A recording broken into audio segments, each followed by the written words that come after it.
ধর্মতলায় ধর্নায় বসেছেন মুখ্যমন্ত্রী। উত্তরবঙ্গে রাষ্ট্রপতির অনুষ্ঠানে অনুপস্থিত। কার্যত ক্ষোভ প্রকাশ করেছেন রাষ্ট্রপতি দ্রৌপদী মুর্মু। তিনি বলছেন, রাষ্ট্রপতি এলে মুখ্যমন্ত্রীরও আসা উচিত, হয়তো কোনো কারণে রাগ করেছেন। আর এ নিয়ে রাজনৈতিক তরজাও শুরু হয়ে গিয়েছে।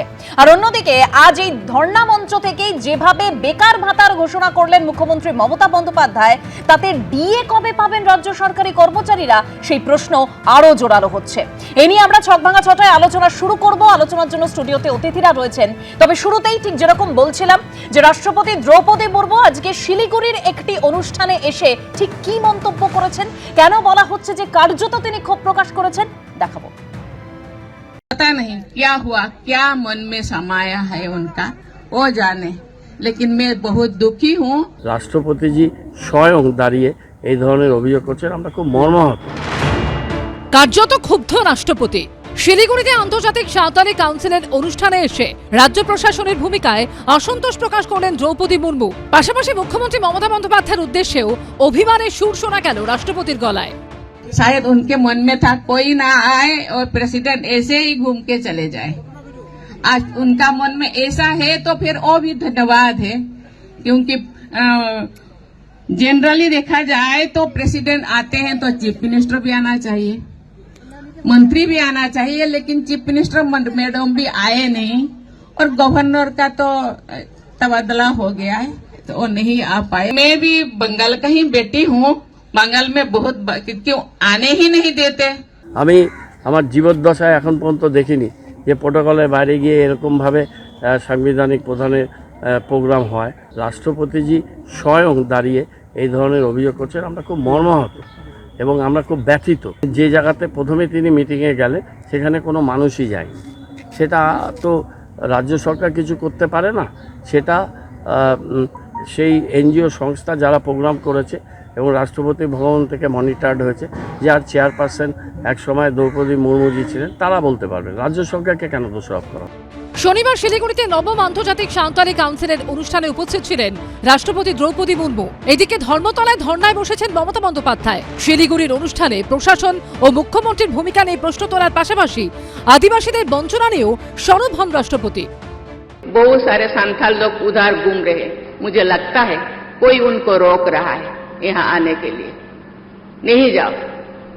मैं जो रास्ते पे आ रही थी, यहाँ जो फील्ड में देख रहे हैं, ये एक इंटरनेशनल संथाल काउंसिल का ये सम्मेलन है। कोई चाहते नहीं संथाल आगे बढ़े। ঘটনাকে ঘিরে শুরু হয়েছে রাজনৈতিক চাপানুতর। অত্যন্ত লজ্জার বিষয় বাংলার জন্য, এবং এরকম একটি নির্লজ্জ পার্টি তৃণমূল কংগ্রেস এবং নির্লজ্জ মুখ্যমন্ত্রী মমতা বন্দ্যোপাধ্যায় আছেন বলে আজকে বাংলাকে এরকম লজ্জার মুখে পড়তে হলো। তার প্রোগ্রামের জন্য জমি দেওয়া হলো না, জমি দেওয়া হলো না, 4 বার পরিবর্তন করে দেওয়া হলো, করার এটা না দেওয়ার হিসাবে। এর থেকে আর কত বড় অপমান একজন রাষ্ট্রপতিকে মমতা বন্দ্যোপাধ্যায় তার দলবল করবে। রাষ্ট্রপতি যে ক্ষোভ প্রকাশ করছেন, সেই ক্ষোভটা আসলে ঘুরিয়ে বিজেপি এবং নির্বাচন কমিশনের উপর করলে ভালো হয়, কারণ তাদের জন্য এই উদ্ভূত পরিস্থিতি তৈরি হয়েছে। সম্পূর্ণ দায় এবং রেসপন্সিবিলিটি এক এবং একমাত্র বিজেপি এবং নির্বাচন কমিশনের। তারা যদি এই অসভ্যতামোটা না করতো, তাহলে মমতা ব্যানার্জিকেও রাস্তায় আন্দোলন করতে যেতে হতো না। তাহলে রাস্তায় নিজেকে আজকে পরিবার ফেলে, সমস্ত কিছু ফেলে, ঘর বাড়ি ফেলে মমতাদিকে রাস্তায় বসে থাকতে হতো। নিশ্চয়ই রাষ্ট্রপতি বুঝবেন, উনি না বোঝার মতো মানুষ না। ওনার প্রতি শ্রদ্ধা রেখেও বলছি, কোন রকমের না যাওয়ার বিষয় নয়।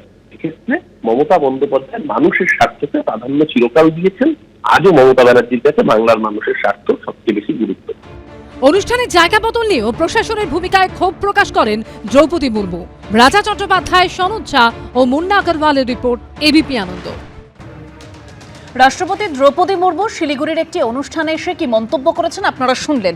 কৃষ্ণদা, আপনিও শুনলেন। একেবারে রাষ্ট্রপতি দ্রৌপদী মুর্মু তিনি বলছেন যে মাননীয় রাষ্ট্রপতি তিনি বলছেন যে জানি না মনে কি আছে, উনিই জানেন। হয়তো ভেবেছিলেন এখানে কেউ আসবেন না, রাষ্ট্রপতি আসবেন, এমনি ঘুরে চলে যাবেন। তিনি আরো বলছেন যে সাধারণভাবে রাষ্ট্রপতি এলে মুখ্যমন্ত্রী আসেন, কিন্তু মুখ্যমন্ত্রী আসেননি। এবং তিনি বলছেন যে আমিও বাংলার মেয়ে, কিন্তু আমাকে তো আসতেই দেয় না, হয়তো কোনো কিছুতে রাগ হয়েছে। মানে মুখ্যমন্ত্রীর ভূমিকায় তো ক্ষোভ প্রকাশ করেছেন রাষ্ট্রপতি দ্রৌপদী মুর্মু। না, উনি তার সাথে এটাও বলেছেন, আমি ভূমিকাতেও মাননীয় রাষ্ট্রপতি ক্ষোভ প্রকাশ করেছেন। উনি তার সাথে এটাও বলেছেন, যতদূর আমি শুনেছি একটু আগে, যে উনি বলেছেন আমি কোনো ক্ষোভ প্রকাশ করছি না, উনি আমার বোনের মতো, আমি ওনাকে কোনো ব্যক্তিগত ক্ষোভ প্রকাশ করছি না। এখন ব্যাপারটা হলো যে সাধারণত তাই তো হয়, যেটা রাষ্ট্রপতি মহোদয়া বলেছেন একদম ঠিকই তো, যে সাধারণত মুখ্যমন্ত্রী যান, কিন্তু এটা তো সাধারণ পরিস্থিতি নয়, এটা একটা অসাধারণ পরিস্থিতি, এবং সেই অসাধারণ পরিস্থিতির দায়ভার হচ্ছে কেন্দ্র সরকার, তাদের পরিচালিত নির্যাতন কমিশন, এবং যার দেখরেখে স্বয়ং রাষ্ট্রপতিও কোথাও তারও একটা জুরিসডিকশন বর্তায়। এবং রাষ্ট্রপতি মহোদয়া অনেক সম্মানীয় ব্যক্তি, তিনি বলেছেন তিনি বাংলার সন্তান, বাংলার মেয়ে। আমিও একজন বাঙালি, আমিও একজন বাংলার একজন সন্তান, আমি তার দেশের নাগরিক। আমি বলতে পারি যে যখন বাংলার 60 লক্ষ মানুষ এবং তার সাথে আরও কিছু প্রায় 10, 12, 20 লক্ষ মানুষ, প্রায় 70-80 লক্ষ মানুষকে ভোটাধিকার থেকে বঞ্চিত করা হচ্ছে, তখন আমাদেরও তো প্রত্যাশা থাকে যে দেশের প্রথম নাগরিক, দেশের রাষ্ট্রপতি, আদিবাসী মহিলা রাষ্ট্রপতি, বাংলার মেয়ে রাষ্ট্রপতি, সে এই বাঙালিগুলোর পাশে দাঁড়াবে। তার সিংহাংশে একটা বড় অংশ তাদের মধ্যে আদিবাসী, যাদের নামে লজিক্যাল ডিসক্রিপেন্সিতে কখনো ঝুলিয়ে রেখেছে এবং অনেক কাউকে ডিলিট করে দেওয়া হয়েছে। সে তালিকাও আমরা প্রকাশ করেছি। আজকে মুখ্যমন্ত্রীর মঞ্চে, গতকাল মুখ্যমন্ত্রীর মঞ্চে অনেক আদিবাসী মঞ্চ ছিল। আমাদের একজন প্রাক্তন মন্ত্রী যখন এই দ্রৌপদী মুর্মু সম্পর্কে একটা কুমন্তব্য করেছিলেন, স্বয়ং মুখ্যমন্ত্রী তার জন্য ক্ষমা প্রার্থনা করেছিল। মুখ্যমন্ত্রী তাকে দিয়েও ক্ষমা প্রার্থনা করেছিলেন, মুখ্যমন্ত্রী নিজে ক্ষমা প্রার্থনা করেছিলেন। কিন্তু যখন ওই আদিবাসী, আমাদের এই জায়গায় একটু যোগ করতে হবে, তৎকালীন কারামন্ত্রী অখিলগিরি যেভাবে কুকথা বলেছিলেন, তিনি কিন্তু ক্ষমা চাননি, একেবারে অঙ্গভঙ্গি করে কুকথা বলেছিলেন। মমতা বন্দ্যোপাধ্যায় ক্ষমা চেয়েছিলেন, মমতা বন্দ্যোপাধ্যায় চেয়েছিলেন, অখিলগিরিকে দিয়েও চাইয়েছিলেন। কিন্তু যখন বীরবাহা হাসদা, আমাদের আরেকজন আদিবাসী মন্ত্রী, তার সম্পর্কে আরেকটি কুকথা শুভেন্দু অধিকারী বললেন, বিজেপি তার এখনো অব্দি নিন্দা অব্দি করেনি, তাকে দিয়ে ক্ষমা প্রার্থনা তো অনেক দূরের কথা। সুতরাং আদিবাসী সেন্টিমেন্ট, আদিবাসী ভাবাবেগকে নিয়ে দয়া করে ছেলে খেলা বন্ধ করুন। বিজেপি শাসিত রাজ্যতে আদিবাসীদের উপর কীরকম নির্মম অত্যাচার করা হয়েছে, তাদেরকে মানুষের বাহ্য পদার্থ গেলানো হয়েছে, এই চিত্র আমরা মধ্যপ্রদেশ, এই চিত্র আমরা মহারাষ্ট্র, এই চিত্র আমরা হরিয়ানাতে দেখেছি। তো দয়া করে আদিবাসীদের পাশে নেত্রী প্রথম দিন থেকে ছিলেন। নেত্রী, আমি এবার শতরূপাদির কাছে যাব। শতরূপাদি, একেবারে তৃণমূলের বক্তব্য স্পষ্ট, এই পরিস্থিতিটা একদম সাধারণ নয়, অসাধারণ পরিস্থিতি, যার জন্য কেন্দ্রীয় সরকার দায়ী, অর্থাৎ বিজেপি এবং নির্বাচন কমিশন দায়ী। আজকে সাধারণ মানুষের স্বার্থে মমতা বন্দ্যোপাধ্যায় রাস্তায় বসেছেন, তা নাহলে তো তিনি যেতেই পারতেন। এই অসাধারণ পরিস্থিতির জন্য একেবারে কেন্দ্র দায়ী। দেবস্মিতা, তৃণমূল সরকার, তৃণমূলের দল নিজেরা একটু কনফিউজড হয়ে গেছে। তার কারণ তারা কেন্দ্র বঞ্চনা, কেন্দ্র অপোজিশন করতে করতে এমন একজন মানুষের অপোজিশন করতে শুরু করেছে এখানে, এবং যা সারাদিনে আজকে ঘটেছে তাতে বোঝাই যাচ্ছে যে প্রেসিডেন্ট অফ দ্য নেশন হচ্ছে সমস্ত মানুষের উপরে, উনি হচ্ছেন ফার্স্ট সিটিজেন, উনি beyond party, beyond gender, beyond community. আজকে উনি এখানে গেছিলেন ইন্টারন্যাশনাল সাঁওতাল কনফারেন্সে, সেখানে আমি তোমাকে একটু সংশোধন করে দেবো, উনি সত্যি সত্যি কোথাও ক্ষোভ প্রকাশ করেনি, উনি অত্যন্ত দুঃখ প্রকাশ করেছেন, যেটা আমার মনে হয় বাঙালি হয়ে লজ্জার ব্যাপার যে রাষ্ট্রপতি এলেন, সেখানে মুখ্যমন্ত্রী দূরস্থ, একজন কোনো ক্যাবিনেট মিনিস্টার যায়নি। কিছু জিনিস না বিয়ন্ড কনস্টিটিউশন, একটা পলিটিক্যাল কার্টসি বলে, বিয়ন্ড প্রোটোকল আমি বলবো। রাষ্ট্রপতি আসছে, সেখানে রাজ্যের একটা কোনো মন্ত্রী নেই, যেটা দুঃখ প্রকাশ করেছেন উনি, 1 নম্বর। দ্বিতীয়ত অখিলগিরির কথা উঠলো, আমি ভেবেছিলাম আমি নিজেই বলবো, অখিলগিরি যেরকম শুধু ভাষা নয়, অঙ্গভঙ্গি যেভাবে যা করেছেন, সেখানে একটা লাইন অফ অ্যাপোলজি ছিল না। সেখানে নারী এবং শিশু কল্যাণ মন্ত্রী বসেছিলেন, শশী পাঁজা নিজে ছিলেন, উনিও কোনো রকম কোনো ক্ষোভ প্রকাশ করেননি। মুখ্যমন্ত্রী অনেক পরে রিয়েলাইজ করে যাচ্ছে ঠিক আছে ওনাকে দিয়ে হবেই না, যখন উনি একটা ছুঁড়ে একটা অ্যাপোলজি দিলেন, যেরকম ওনার স্বভাব। আমি শুধু একটা কথাই বলতে চাই, এখানে বারবার অপোজিশন তোমার সময় একটা কথা বলিনি, চুপ করে থাকবে, একদম চুপ করে থাকবে যতক্ষণ এই ধর্ণা প্র্যাকটিস চলবে। মুখ্যমন্ত্রী ধর্ণা প্র্যাকটিস করছেন, একটা ইলেক্টেড হেড কনস্টিটিউশন বডির বিরোধিতা করতে ধর্ণা প্র্যাকটিস চলছে। এই উত্তর নিতে হবে। ইলেকশন শেষ হবে, মানুষের রায় ওইখানেই উনি থাকবেন। আমি আবার বললাম, অখিলগিরি সম্পর্কে আমি নিজেই বলেছি, আমার নেত্রী ক্ষমা প্রার্থনা করেছেন। শুভেন্দু অধিকারী ক্ষমা নয়, তুমি যতবার বলে কোনো লাভ নেই। অখিলগিরি যেরাম অঙ্গি ভঙ্গি করে, যে ভাষা প্রয়োগ করেছেন শুভেন্দু অধিকারীকে নিয়ে বেশ, বিজেপি বেশ, বেশ, নিন্দা বেশ, জানাবার একটু সত্ত্বেও উত্তর নিতে হবে। চট্টোপাধ্যায়, একটু উত্তর নিতে হবে। হ্যাঁ, কৃষ্ণদা, শুভেন্দু বলুন। অধিকারীকে নিন্দা জানাবার মতো সৎসাহস আছে? সেটা যদি না থাকে, বিজেপির গলাবাজিতে মানুষ নিজেদের পছন্দ বেছে নিচ্ছে, যে মানুষ দেখে নিচ্ছে যে আদিবাসীদের প্রতি কারা নির্লজ্জের মতো, বেহায়ার মতো, শুভেন্দু অধিকারীকে নিন্দা যাওয়ার সৎসাহসটা দেখা যায়। দেখুন দেখুন, এ রাজ্যে কুকথার যে তালিকা তা এখন বলতে বসলে অনেকটা লম্বা হয়ে যাবে, কিন্তু আজকে আমরা ঠিক যে ছবি দেখলাম, রাষ্ট্রপতি, মাননীয় রাষ্ট্রপতি, তিনি তার উদার মনোভাবের পরিচয় দিয়েছেন। তিনি বলছেন, কিন্তু তার কথাতে, প্রতিটা কথাতে একটা বিষয় স্পষ্ট, তিনি অসম্মানিত হয়েছেন। মহানন্দা কাঞ্জিলাল তিনি বলছেন, মহানন্দা দিদি, তিনি রাগ করে নেই, কিন্তু তিনি বলছেন আমার মনে কোনো রাগ নেই, কিন্তু আমি দুঃখিত, আমি দুঃখ পেয়েছি। এবং তিনি এটাও বলছেন যে যেখানে যদি কখনো কোথাও রাষ্ট্রপতি যান, মাননীয় রাষ্ট্রপতি কোনো রাজ্যে যান, সেখানে মুখ্যমন্ত্রী আসেন, মন্ত্রীদেরও আসা উচিত, কিন্তু কেউ আসেননি। হ্যাঁ, যেটা হচ্ছে যে মাননীয় রাষ্ট্রপতি যে তিনি আজকে দুঃখ প্রকাশ করেছেন, এটা আমাদের রাজ্যের জন্য খুব সম্মানের নয়। কিন্তু একটা কথা বলি যে এখানে একটা প্রোটোকল নিশ্চয়ই আছে, যেটা guided by ministry of home affairs এবং স্টেট লেভেল প্রোটোকল ম্যানুয়াল। এটা রাজনীতিবিদরা সবাই জানেন, যদিও এটা কোনো স্ট্রিক্টলি কনস্টিটিউশনাল আর্টিকেল নয়, কিন্তু প্রোটোকল আছে। কাজেই এটা যথেষ্ট গুরুত্বপূর্ণ একটা বিষয়। এটা কাম্য যে রাষ্ট্রপতি অফ আ সিটিজেন, উনি কোনো রাজ্যে এলে মুখ্যমন্ত্রী যদি কোনো কাজে ব্যস্ত থাকেন বা না আসতে পারেন, তার ক্যাবিনেটের যে কোনো মিনিস্টার এসে তাকে একটা সৌজন্য সাক্ষাৎ করবেন এবং ওয়েলকাম করবেন। এটা কোনো কারণে হয়নি। আর মাননীয় মুখ্যমন্ত্রীর যে বক্তব্য আজকে, বা তার দলের যে সমস্ত মানুষরা বক্তব্য রাখছেন, তারা বলছেন তো দুঃখ প্রকাশ করেইনি, কিন্তু শাসক দলের পক্ষ থেকে নানা রকম ব্যাখ্যা দেওয়া হয়েছে। আর এদিকে রাষ্ট্রপতি তিনি বলছেন যে আমিও বাংলার মেয়ে, আমাকে তো আসতেই দেওয়া হয় না। হ্যাঁ, এবং রাষ্ট্রপতি আমাকে বলতে দিয়েছে, রাষ্ট্রপতি যে অবশ্যই দুঃখ প্রকাশ করতেই পারেন, কারণ এটা তো আমি বললাম এটা প্রোটোকলের মধ্যে পড়ে, এবং তিনি না আসতে পারেন বা তার ক্যাবিনেটের মিনিস্টারও যদি না আসতে পারেন, কেউ একজন তার রিপ্রেজেন্টেটিভ হয়ে আসাটা বা সৌজন্যের ব্যাপার, আর এটা আর কিছুই নয়। কাজে উনি দুঃখ প্রকাশ করেছেন, এটা রাজ্যের জন্য খুব সম্মানের বিষয় নয়। আর আবার মাননীয় মুখ্যমন্ত্রী যেটা বলছেন যে 60 লক্ষ মানুষের নাম বাদ গেছে, তার জন্য উনি মানুষের স্বার্থে যে ধর্নাটা করছেন, সেটাও যথেষ্ট গুরুত্বপূর্ণ। কারণ বহু মানুষ, বহু নিরপরাধ মানুষ এবং একেবারে অসহায় মানুষ, তারা ভোটাধিকার থেকে বঞ্চিত হচ্ছেন। কারা বঞ্চিত হচ্ছেন সেটা এখনও আমাদের কাছে ক্লিয়ার নয়। এটাও কিন্তু যথেষ্ট একটা গুরুত্বপূর্ণ বিষয়। কাজে একদম একদিকে যখন আজকে আমরা দেখতে পাচ্ছি মাননীয় রাষ্ট্রপতি তিনি উত্তরবঙ্গ সফরে এলেন এবং তিনি দুঃখ প্রকাশ করেছেন, ক্ষোভ প্রকাশ করেছেন, অন্যদিকে আজকে যে ধর্ণা মঞ্চ চলছে, আজকে তার দ্বিতীয় দিন একেবারে ধর্মতলা মেট্রো চ্যানেলে, সেখানে আবার মমতা বন্দ্যোপাধ্যায় সিভি আনন্দ বোসকে ভয় দেখিয়ে সরানো হয়েছে, তিনি বিজেপিকে নিশানা করে ফের সরব হয়েছেন। কি বলেছেন শোনাবো। দেখলেন তো এখানকার মাননীয় রাজ্যপাল প্রাক্তন আনন্দ বোসকে কিভাবে সরানো হলো। কেন সরানো হয়েছে আমি সব জানি, ভয় দেখিয়ে। রাজভবনটা বিজেপির পার্টি অফিস হবে, ওখান থেকে টাকা বিলি হবে, আর যাকে নিয়ে এসছেন তার বিরুদ্ধে আমি যেটা শুনেছি এখনো পর্যন্ত, তামিলনাড়ুতে যখন তিনি ছিলেন, সুপ্রিম কোর্টে অনেক কমেন্টস তাকে শুনতে হয়েছে। তিনি কোনো কাজ করেন না বিজেপি ছাড়া, বিজেপির একেবারে প্যারেড করা ক্যাডার। শুনুন, বাংলা কিন্তু অন্য, তামিলনাড়ুতে যা করেছেন, রোজ তামিলনাড়ুতে স্ট্যালিনদের জবাব দিতে হয়েছে, প্রতিদিন বেচারারা ফেস করেছে।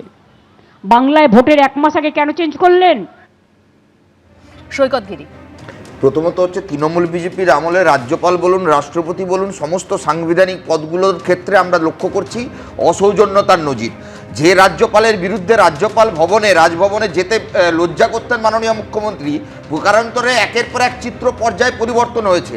হাতে খড়ি দিয়ে আনন্দ বোসকে এনেছিলেন, তারপর আনন্দ বোসের বিরুদ্ধে একটা গুরুতর অভিযোগ উঠেছিল, বলেছিলেন রাজ্যপাল পদে আছেন তার জন্য এফআইআর করলাম না। আজকে রাজ্যপাল পদে নেই আনন্দ বোস, হবে নাকি একটা এফআইআর?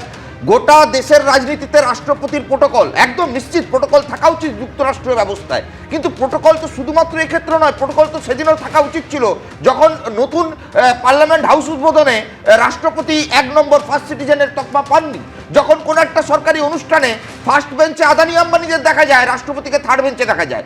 এই রাজ্যের রাজনীতিতে আমরা দেখেছি মমতা বন্দ্যোপাধ্যায় কিংবা বিজেপির নেতারা আদিবাসীদের ভোট এলে, তোমরাও প্রশ্ন করো, আমি দেখি, আমরা সাধারণ মানুষ দেখতে অভ্যস্ত, ভোট এলে আদিবাসী, ভোট এলে সংখ্যালঘু, আদিবাসীদের হোস্টেল গ্র্যান্ট বন্ধ করা হয়েছে, আদিবাসীদের হোস্টেল বন্ধ করা হচ্ছে, কেন্দ্রীয় সরকার বরাদ্দের টাকা কমিয়ে দিচ্ছে, মধ্যপ্রদেশ, ছত্তিশগড়, উড়িষ্যাতে আদিবাসীদের পেটাচ্ছে আরএসএস।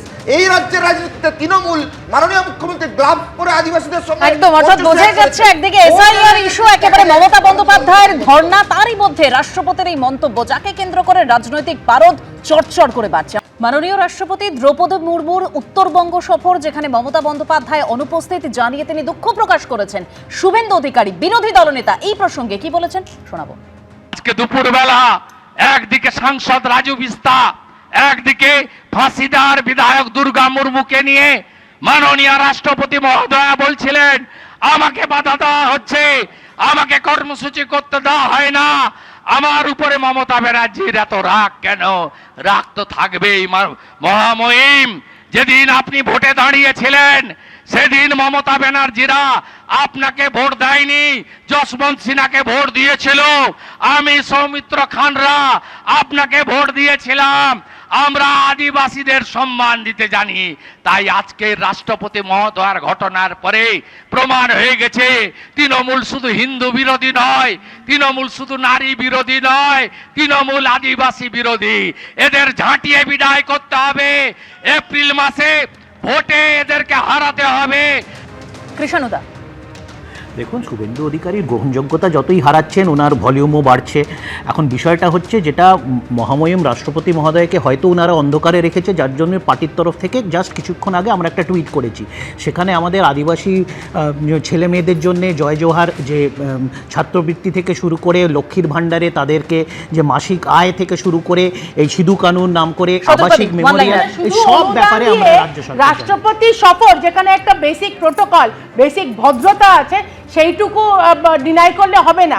আর আমি আরেকটা কথা একটু নজরে আনতে চাই লোকের, রাষ্ট্রপতি ওখানে পরিষ্কার বলেছেন, মাননীয় রাষ্ট্রপতি পরিষ্কার বলেছেন যে ওখানে যে সাঁওতালদের প্রোগ্রামের জন্য বেসিক জমিটুকু দেওয়া হয়নি। একদম, দেখুন সামনেই বিধানসভা নির্বাচন, তার আগে আজকে আমরা কি দেখলাম, একেবারে দিন এগিয়ে নিয়ে এসে আজ থেকেই বেকার ভাতা ঢুকে যাবে প্রত্যেকের অ্যাকাউন্টে, ঘোষণা করেছেন মুখ্যমন্ত্রী মমতা বন্দ্যোপাধ্যায়। দেখুন, রাজ্য বাজেটে যুবসাথী প্রকল্পে ১৫০০ টাকা করে ভাতার ঘোষণা করেছিল রাজ্য সরকার। একেবারে তা অগাস্ট থেকে মিলবে বলেই ঘোষণা করা হয়েছিল, কিন্তু তারপর এগিয়ে নিয়ে আসা হলো ১ এপ্রিল। আর আজকে কি ঘোষণা করা হলো, একেবারে আজ থেকে অর্থাৎ ৭ই মার্চ থেকেই এই যুবসাথী প্রকল্পের টাকা অ্যাকাউন্টে ঢুকে যাবে। ধর্ণা মঞ্চ থেকে এই কথাই ঘোষণা করেছেন মুখ্যমন্ত্রী মমতা বন্দ্যোপাধ্যায়। আগে শুনুন। আজ থেকে কিন্তু এপ্রিল মাসের ১ যেটা দেওয়ার কথা ছিল, আজ থেকে সেটা ঢুকবে। লক্ষ্মী ভাণ্ডার অলরেডি মার্চ থেকে ঢুকে গেছে, ফেব্রুয়ারি থেকে ঢুকে গেছে। লক্ষ্মীর ভাণ্ডার ফেব্রুয়ারি মাস থেকে ঢুকে গেছে। শুনুন, আমরা যেটা বলি আমরা করি, আর অন্যরা যেটা বলে সেটা ছবিতে বাঁধিয়ে রাখে। এইটাই হচ্ছে তফাৎ। আমি এখান থেকে শতরূপাদির কাছে আসবো। শতরূপাদি, আপনি শুনলেন মুখ্যমন্ত্রী মমতা বন্দ্যোপাধ্যায়, তিনি বলছেন আমরা যেটা বলি সেটা আমরা করে দেখাই। এবং প্রশ্নটা হচ্ছে, যদি এই বেকার ভাতার মাধ্যমে যুব সমাজ যদি একটু উপকৃত হয়, তাদের যদি সুরাহা হয়, তাহলে আপনাদের আপত্তিটা কোথায়? না, আমাদের কেন আপত্তি থাকবে? মাননীয় স্বরাষ্ট্রমন্ত্রী ৩-৪ দিন আগে যেদিন এসেছিলেন, উনি পরিষ্কার বলে দিয়েছেন, শুধু যে ডিএ ক্লিয়ার করে দেবে তা নয়, 7th পে কমিশনে রাজ্য সরকারের সমস্ত এমপ্লয়িরা যেটা সেন্ট্রাল গভর্নমেন্টের পায়, 7th পে কমিশনে তাদের স্যালারি হবে। দ্বিতীয়ত, যে কটা ভ্যাকেন্ট গভর্নমেন্ট জব আছে প্রত্যেকটা ওয়ার ফুটিংয়ে ট্রান্সপারেন্ট রিক্রুটমেন্ট হবে। তো সেই ভয়, সেটা থেকে যতই উনি হদল কুতকুত বলে মাননীয় স্বরাষ্ট্রমন্ত্রীকে কটাক্ষ করুক, মুখ্যমন্ত্রী সেই ভয় অগস্ট থেকে এপ্রিল থেকে এখন 7th মার্চ এক্ষুনি দিয়ে দাও। আগের তো তরুণের স্বপ্ন না কি ছিল, ট্যাপ ফ্যাপ খাওয়া হয়ে গেছে, হজম হয়ে গেছে। এখন উনি কি করবেন? উনি টাকা ট্রান্সফার করবেন এবং তৃণমূলের গুন্ডারা গিয়ে বলবে ওই টাকা এসছে, সেটা ফেরত দিয়ে দাও। কেন ১৫০০ টাকা বেকার ভাতা কি যুব স্বপ্ন না কিসব ওরা বলছে, সেটা যেখানে যাই দিতে পারুক।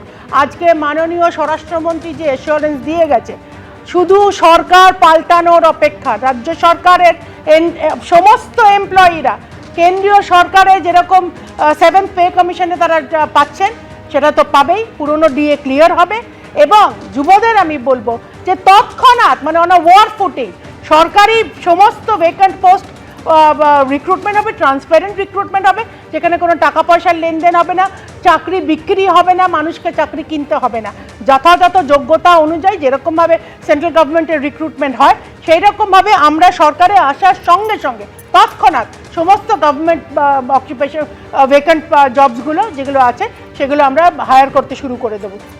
এবং আরেকটা কথা না বললেই নয় যে এই যে যুবসাথী দিয়ে যে ডাইরেক্ট ব্যাংক ট্রান্সফার করবে নাকি কি বলছে, তার থেকে অনেক বেশি গভর্নমেন্ট শুধু নয়, যে মুহূর্তে আমাদের সরকার আসবে ইন্ডাস্ট্রি আসবে, অনেক বেশি এমপ্লয়মেন্ট খুলবে এবং আমাদের তরফ থেকে কেন্দ্রীয় সরকারের শতপথী এখান থেকে বলতেই হয়, সিঙ্গুরে গিয়ে তো প্রধানমন্ত্রী সে কথা বললেনই না যে এই যে শিল্পের কথা, মানে শতপথী আপনি বলছেন সিঙ্গুরের প্রসঙ্গ তো উঠবেই, তাহলে সিঙ্গুরে গিয়ে সেই শিল্পের কথা কেন বলা হলো না? তো কিছুদিন আগে এসছে এবং এখন 11th আওয়ারে এসে যেখানে সরকার এনিওয়ে পাল্টাবে সেখানে মাননীয় প্রধানমন্ত্রী হঠাৎ দুয়ারাইখানা কথা সিঙ্গুরে তো অ্যাসুরেন্স দিয়ে লাভ নেই, হই হই করে ইন্ডাস্ট্রি ঢুকবে, সরকার পাল্টাবে এবং ল অ্যান্ড অর্ডার ঠিক হবে, সঙ্গে সঙ্গে ইন্ডাস্ট্রি ঢুকবে। কৃষাণু যতই হাসুক আর যারা আছে এখানে যতই হাসাহাসি করো, কিন্তু সরকার পাল্টাবে, এই মানুষই পাল্টাবে যাদের এখন ওই টোপ দিচ্ছে 1500 টাকা দিয়ে, তারা মানুষকে এতটাই বোকা মনে করছে যে এক্ষুনি দিয়ে দেবে,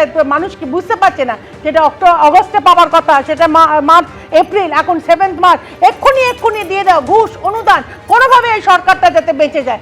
আর হবে না, এখন অলরেডি মানুষ ডিসাইড করে নিয়েছে। মানে শতপথী যে কথা বলছেন যে এই যে বিজেপি ক্ষমতায় আসলে হই হই করে ইন্ডাস্ট্রি ঢুকবে, দেখুন ইন্ডাস্ট্রি ঢুকুক, কর্মসংস্থান হোক, এটা আমরা প্রত্যেকেই চাই, তাতে আমাদের কারোর কোনো অসুবিধা নেই, কিন্তু ঘটনাচক্রে প্রধানমন্ত্রী সিঙ্গুরে গিয়ে তিনি কিন্তু শিল্প নিয়ে কিছু বললেন না, আবার মুখ্যমন্ত্রী যখন তিনিও সভা করলেন তখনও তিনিও কিছু বললেন না। আর এদিকে কৃষাণুদা স্বরাষ্ট্রমন্ত্রী তিনি বলছেন বিজেপি ক্ষমতায় আসার 2 মাসের মধ্যেই যে বাতিল পদ অর্থাৎ চাকরির ক্ষেত্রে বাতিল পদে সেখানে চাকরি হবে, একেবারে তিনি স্পষ্ট করে বলেছেন। আর পরীক্ষায় বসার জন্য যে বয়সের সময়সীমা সেটা আরো 5 বছর বাড়ানো হবে। আর এদিকে বিজেপির যেটা আরো বক্তব্য, এই যে ভাতা দেওয়া হচ্ছে সেটা একেবারে ভোটকে কেন্দ্র করে। দেখো, এই 7th পে কমিশন তো ত্রিপুরা অনেক দিন আগে বিজেপি সরকার নির্বাচিত করেছে, এখনো অবধি 7th পে কমিশন সেখানকার রাজ্য সরকার কর্মীরা পায়নি কেন? আজকে যদি নিয়োগ করবে বলছে, তাহলে রেলের 3 লক্ষ পদ এখনো শূন্য কেন? রেলে তো কোনো সরকারই নয়, 12 বছর ধরে মোদী সরকার রেল চালাচ্ছে, তা 3 লক্ষ পদ এখনো শূন্য কেন? যতগুলো বিজেপি সরকার ডবল ইঞ্জিনের সরকার আছে, মধ্যপ্রদেশ থেকে, উত্তরপ্রদেশ থেকে, হরিয়ানা থেকে, গুজরাট থেকে, রাজস্থান থেকে, এই কত রাজ্যগুলোতে তাদের ওয়ার্কফোর্স, তাদের রাজ্য সরকারি কর্মচারীরা 70 থেকে 75% এফিসিয়েন্সিতে চলছে, সেখানে এখনো 20 থেকে 25% নিয়োগ সেখানে বন্ধ, দীর্ঘদিন ধরে, দীর্ঘ বছর ধরে বন্ধ। তো কিসের দিচ্ছে? এই লক্ষ্মীর ভান্ডারটা কপি করে দিল্লিতে রাজ্যের যখন 26,000 চাকরি শুধু দুর্নীতির কারণে, স্রেফ দুর্নীতির কারণে আকলহমায় চলে যায়, তাহলে তো এই রাজ্যের কর্মসংস্থান নিয়ে সবথেকে বড় প্রশ্ন উঠে যায়। কারণ আমরা এই রাজ্যের বাসিন্দা। কেন্দ্র সরকার, আমি আটকাইনি একে, কেন বলছে? আমি আবার বলছি, যখন কেন্দ্র সরকারি পরিসংখ্যান দিয়েছে, যখন কেন্দ্রতে 45 বছরের সর্বনিম্ন বেকারত্ব সমস্যা সব থেকে মাথাচাড়া দিচ্ছে, রাজ্যতে 40% বেকারত্ব দূরীকরণে রাজ্য সরকার সক্ষম হয়েছে। প্রায় 2 কোটি মানুষকে আটকাইনি, এই অসম্পদটা কেন করো? আমি আবার 2 কোটি মানুষকে এই সরকার বিপিএল তালিকা থেকে উঠিয়ে আনতে সক্ষম হয়েছে। তো সুতরাং রাজ্য সরকারের আমরা কৃষকদের আমরা ডবল করতে সক্ষম হয়েছি। মোদী সরকার এখন আবার কথা বলছে, এই জন্য হয়তো কোথাও গিয়ে আমাদের দেখতে হয়েছে এই বেকার ভাতা নেওয়ার যে লাইন, সেই লাইনে এমএসসি, এমটেক, এমকম পাস ছেলেরা, মানে আমার আপনার ঘরের শিক্ষিত ছেলেরা, তারা লাইনে দাঁড়িয়েছেন। আমাদের তো লজ্জায় মাথা নত হয়ে যাওয়ার জোগাড়। এই যা লাইনের আমরা ছবি দেখেছি যুবসাথী প্রকল্প ভাতা নেওয়ার জন্য, শুধু কর্মসংস্থান নেই বলে এই পরিস্থিতি না। এটা পরিষ্কার বলে দিই, অন্য রাজ্যের প্রায় 1.5 থেকে 2 কোটি মানুষ বাংলাতে কাজ করছে আজকের দিনে, এই সময়। আমাদেরও 20-30 লক্ষ লোক বাইরের রাজ্যতে কাজ করছে। অনুপাতে যদি দেখো, অনেক বাইরের রাজ্যের বেশি, প্রধানত হিন্দি বলা রাজ্যগুলোর মানুষ কাজ করছে। এটা তো আমাদের স্বাধীনতায়, তাই জন্য তো এই ফেডারেল গভর্নমেন্টে আমরা যেতে পারি যেখানে কাজের জন্য। আজকে তুমি যদি কর্মসংস্থান দেখো, তুমি চলে যাও বেঙ্গল সিলিকন ভ্যালি চলে যাও, তুমি আমার পানাগড় চলে যাও, তুমি ডানকুনি ইন্ডাস্ট্রিয়াল হাব চলে যাও, এই যে 17টা ইন্ডাস্ট্রিয়াল পার্ক চলছে, কত কর্মসংস্থান হয়েছে।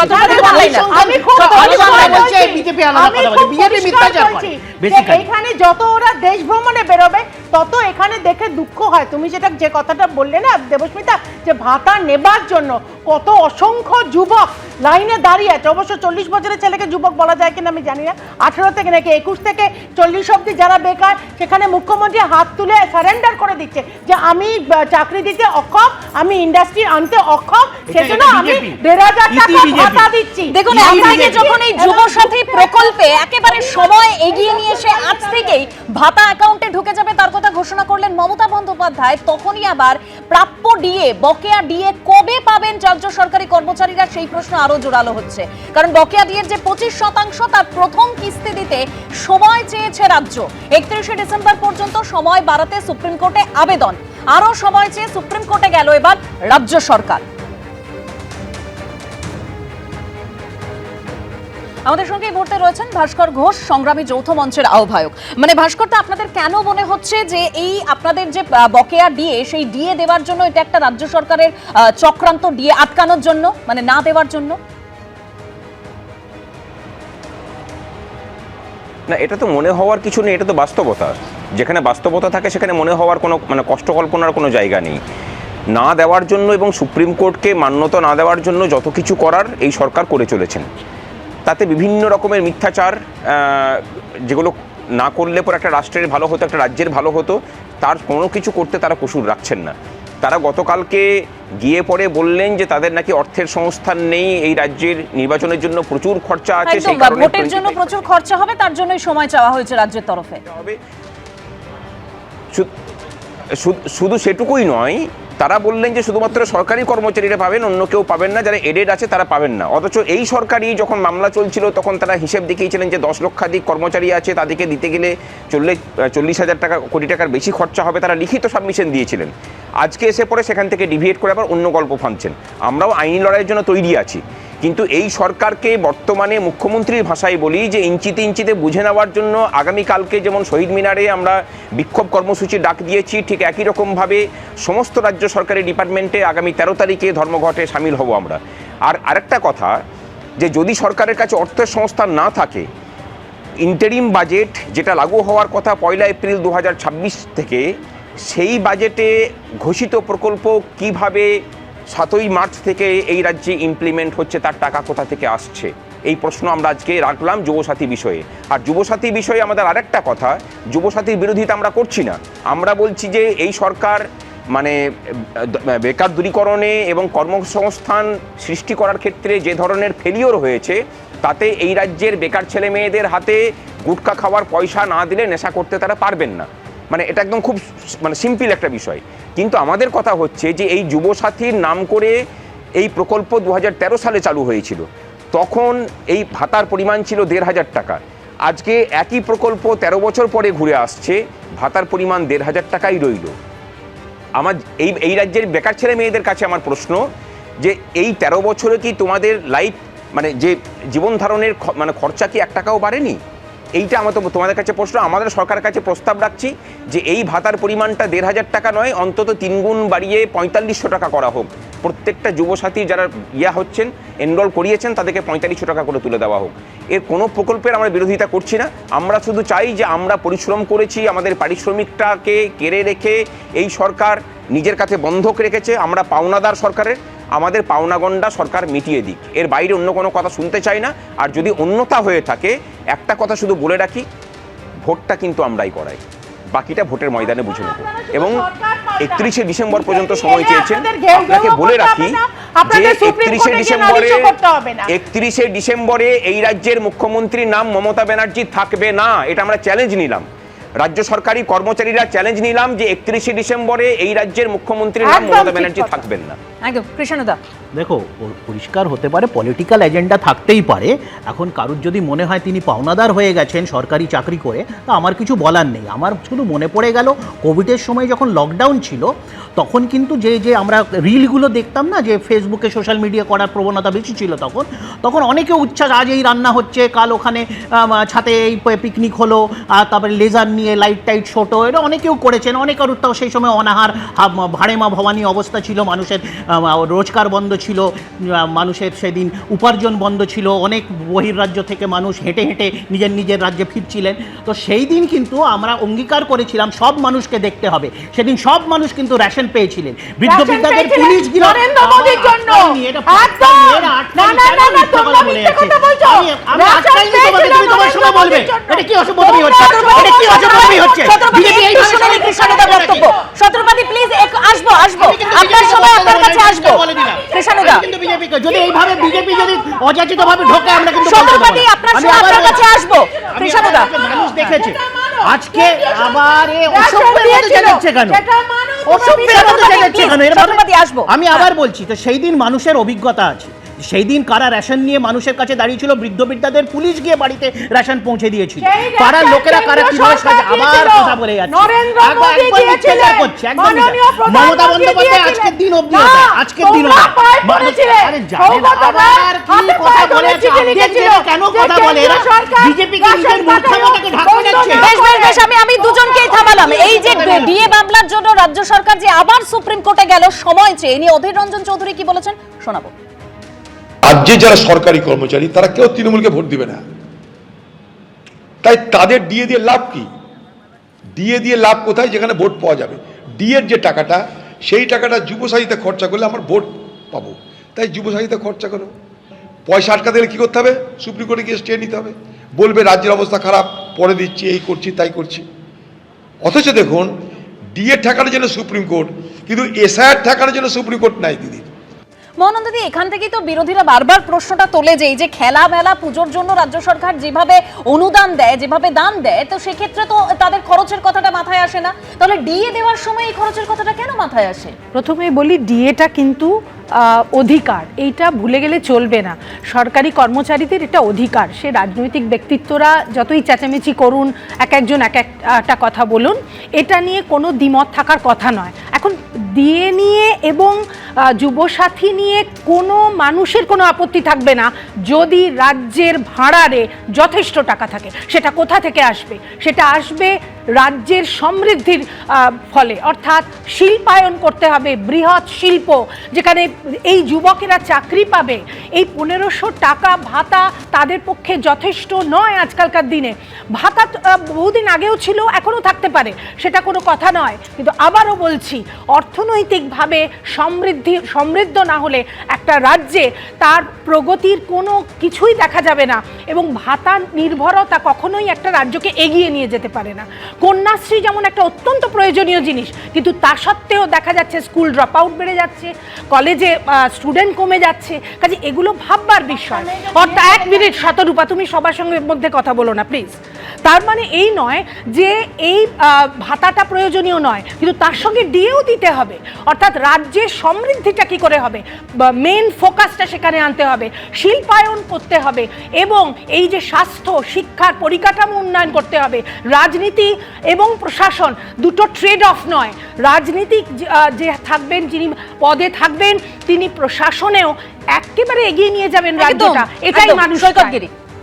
প্রথমত 3টে বিষয় খুব গুরুত্বপূর্ণ। আধা ঘন্টা ধরে আপনারা তৃণমূল বিজেপির বাইনারি দেখালেন। বামেদের কথা আপনারা না দেখাতে চাইলেও প্র্যাকটিক্যালি তৃণমূল বিজেপি দুই দল মিলে এই রাজ্যের যে স্লোগানটাকে সামনে এনেছে, তৃণমূলের স্লোগান হচ্ছে চাকরি নয় ভাতা দেব, বিজেপির স্লোগান হচ্ছে ভাতা নয় চাকরি দেব।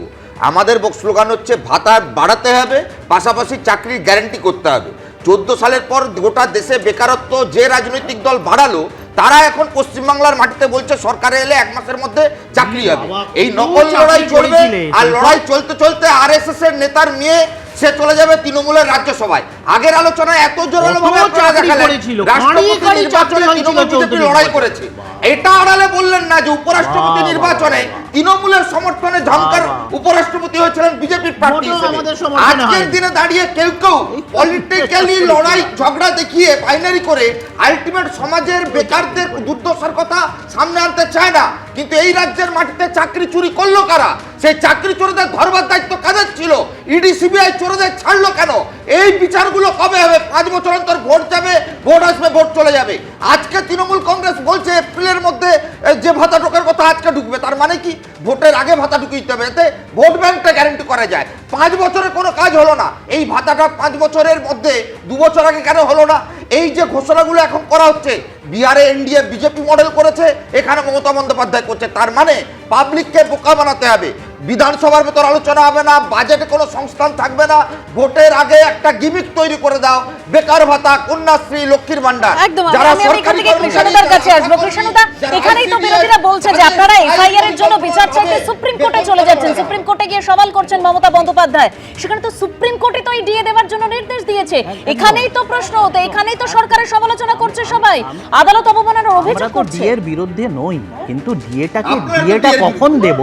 ডিএ যখন করবেন না, ডিএ দেওয়া যাবে না, ডিএ অধিকার বলি আরে ভাই তোমরা তো কৃষ্ণদার উত্তরটা নিতে হবে।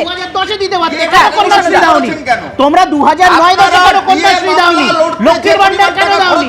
যুবসাথী কেন দাওনি? তোমাদের তো 34 বছর সুযোগ ছিল, তোমরা তো দাওনি।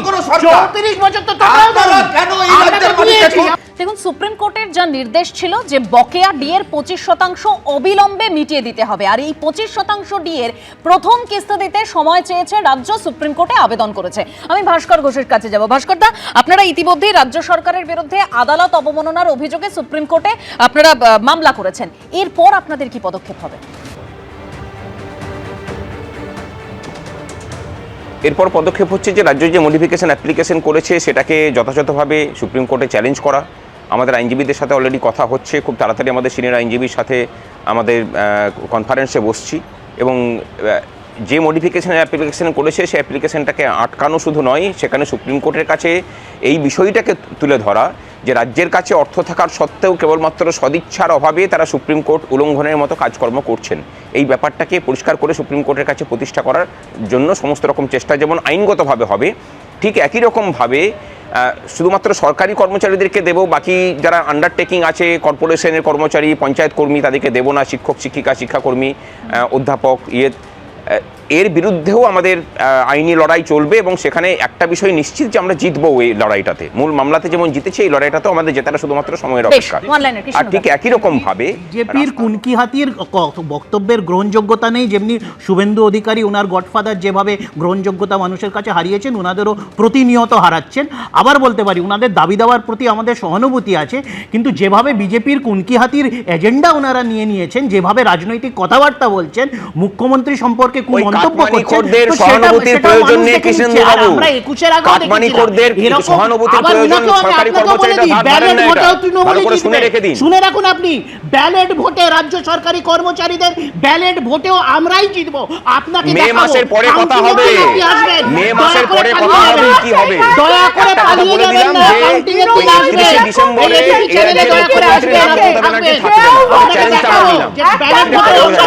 একদম ভোট সামনে, এবং সেই ভোটে কি হয় তা তো সময় বলবে, আমাদের অবশ্যই নজর থাকবে। এবিপি আনন্দ, এগিয়ে থাকে, এগিয়ে রাখে।